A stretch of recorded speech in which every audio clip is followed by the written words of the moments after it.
Okay, now we're in Dcad Lesson 2, which will be dealing with the floor plan for John Doe's garage. So to draw the floor plan, essentially I'm going to start with the box command. And the box command can be found up here in the solids drop-down menu. You can see it up here. If you left click on that, you can see it at the very top.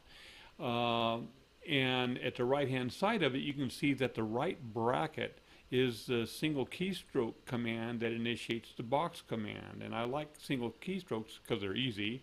So I'm going to hit that on my keyboard, the right bracket command. You can see the cursor change. And I'm going to set a point down here by just left clicking. And you can see the rubber band for the box kind of wanting to move around there. It's ready for me to set a second point at the opposite corner. And you can see down here where the command gives you the instructions for the command down at the bottom. So I'm going to get my cursor relatively close to that first point, and then I'm going to hit the comma key. And the comma key will just give me the gravity move. It'll move it right to that closest point, but it won't set a point. So I just hit the comma, it moves to it.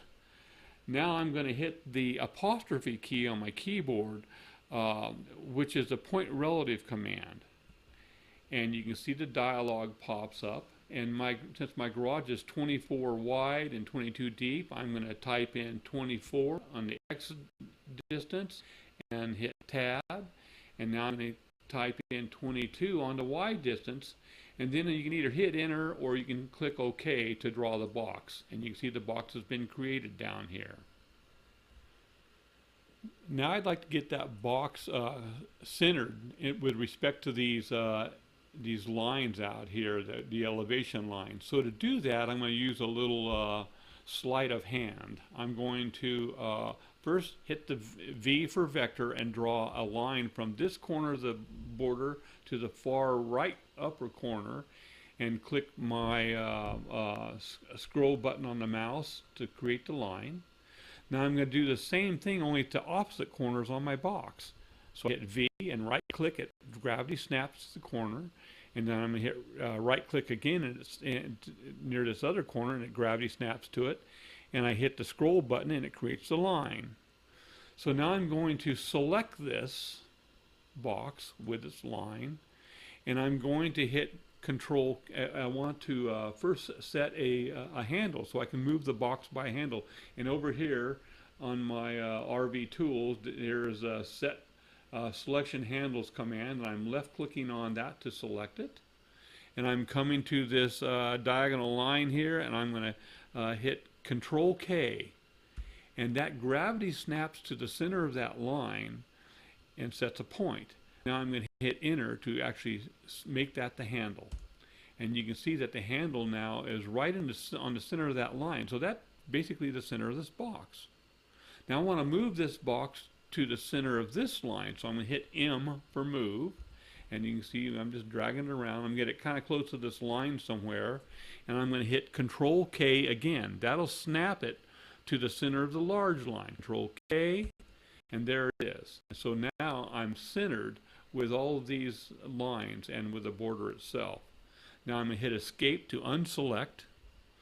I'm going to select this line here just by left clicking close to it and hit the delete key to get rid of it.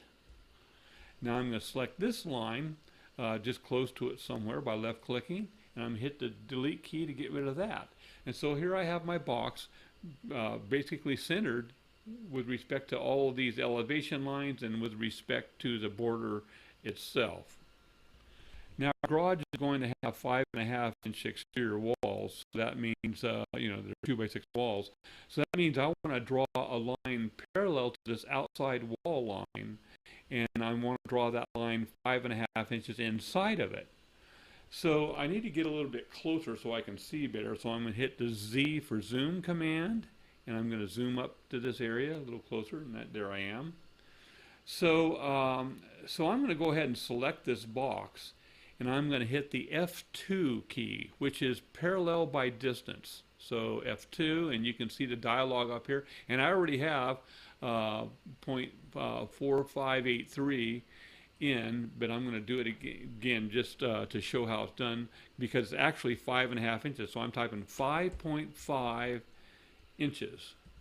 and then I hit enter.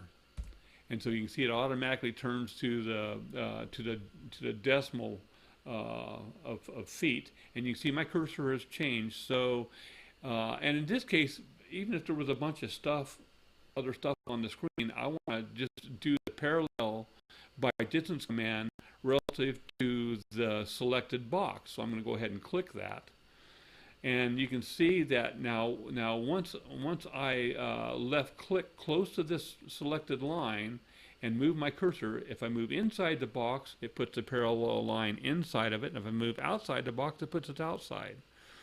So since the selected line is actually the outside wall line, I want to move the inside, and I'm just going to left click in here, and you can see that it's drawn the interior wall line. I'm going to hit escape to unselect the outside line, and you can see here's my walls.